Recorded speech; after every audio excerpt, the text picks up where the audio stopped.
Ding.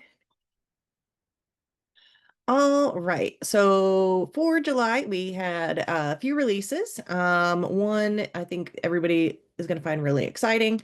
So first, we'll head over to the map, and the first thing we're going to show off is some updates that we made to the layers and how those are organized. So when you're on the map over here on the left, if we just enable our layers here, we can see we just made some updates to how those layers are organized and how you can enable or disable them.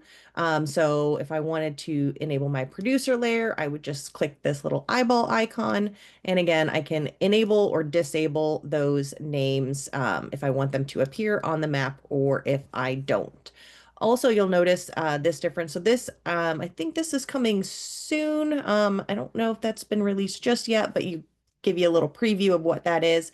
You kind of have this nice heat map here, so you can see where you've got a lot of producers, and as you zoom in on the map, you would see those producer names as well as a sort of image, just different circle sizes showing like sizes of those producers. So this, I think we're still waiting on a release, but just a quick preview of what that looks like for you.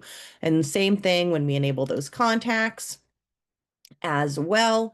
So that contacts layer is there. And as we zoom out, you're going to have this heat map. And this has been released. So um, what you can also do with this for organizations who do not have a CRM integrated, as well as those who do have a CRM integrated, you can now create contacts in the platform and save those contacts and generate a report from those contacts. So again, we've got our Salesforce integrated here so I can see like because we have all those contacts, we can see where that heat map is of where our contacts are located.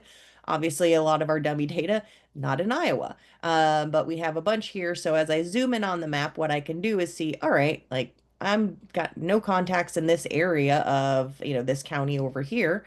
um, but as I zoom in, I can see where my contacts are. I can click on a parcel and go into my owner details, and I can create a new contact. So it's going to automatically populate with the address associated with the owner. So it's not going to be necessarily the parcel address, but where is that owner located? I can update their name here. So if I don't want it to be this long trust name, I can just say Jack Smith. I can explain, like, is this an account, a contact, lead, prospect? Then I can add in phone numbers, email addresses, and I can do like an approximate age or date of birth. Um, if you're entering in like a date of birth, this will change with the years. And let's say you know roughly like their approximate age, but you don't know what their date of birth is. You could put in like a dummy date of birth. So you could do like 0101, 1960, and then that way that would kind of like change with the year. um so then all I have to do is save this contact, and then wherever that address is where that contact will appear on the map. So right there we have Jack L. Smith, so he's on the map now, and he's also a part of this network. So if you are an admin, you can make edits to this network. You can also connect him to an existing network. So networks were released last month. So this month we released the ability to connect contacts to an existing network or create a new network. So if I wanted to connect this owner to somebody else, so perhaps like he is a farmer, and I want to connect him to, let's see, just at the bottom there, we've got Mark Tuttle as a contact. So I'm going to add him and connect him to that network. So now I can see them separately as contacts, but they're also a part of the same network, and I can assign this network a new name as well. So maybe we wanted to name this let's say, Smith and Tuttle Farming Inc.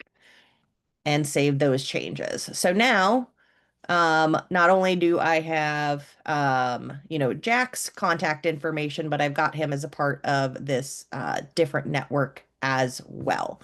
And then up here in my reports, in my organizational data, I have my contacts. So once as you start to create all these contacts, you can then run a report and download all of that contact information, all of those addresses, emails, phone numbers, everything that you've put in there, contact types, all of that. Some of these lists or some of this titles that you see here are CRM specific to CRM. So like a relationship manager, you're not going to be able to assign somebody like that. But just keep that in mind that some of these things you see are going to be a part of the CRM, but otherwise, um, you can see all of your contacts there. Let's see here. I think that was everything that was released. So those contacts, the networks, and those map layer updates were our releases for July. We had a lot of behind the scenes enhancements as well that just, you're not seeing necessarily on the map.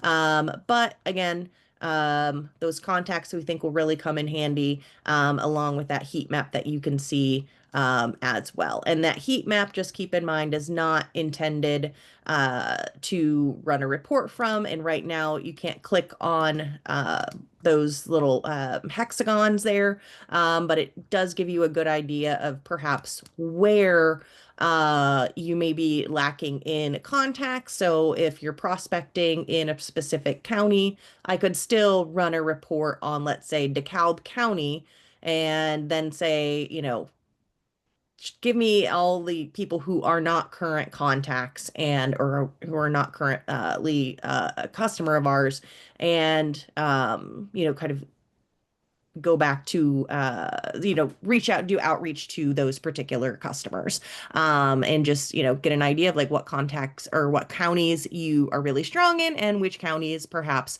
aren't as strong for your business. So any questions?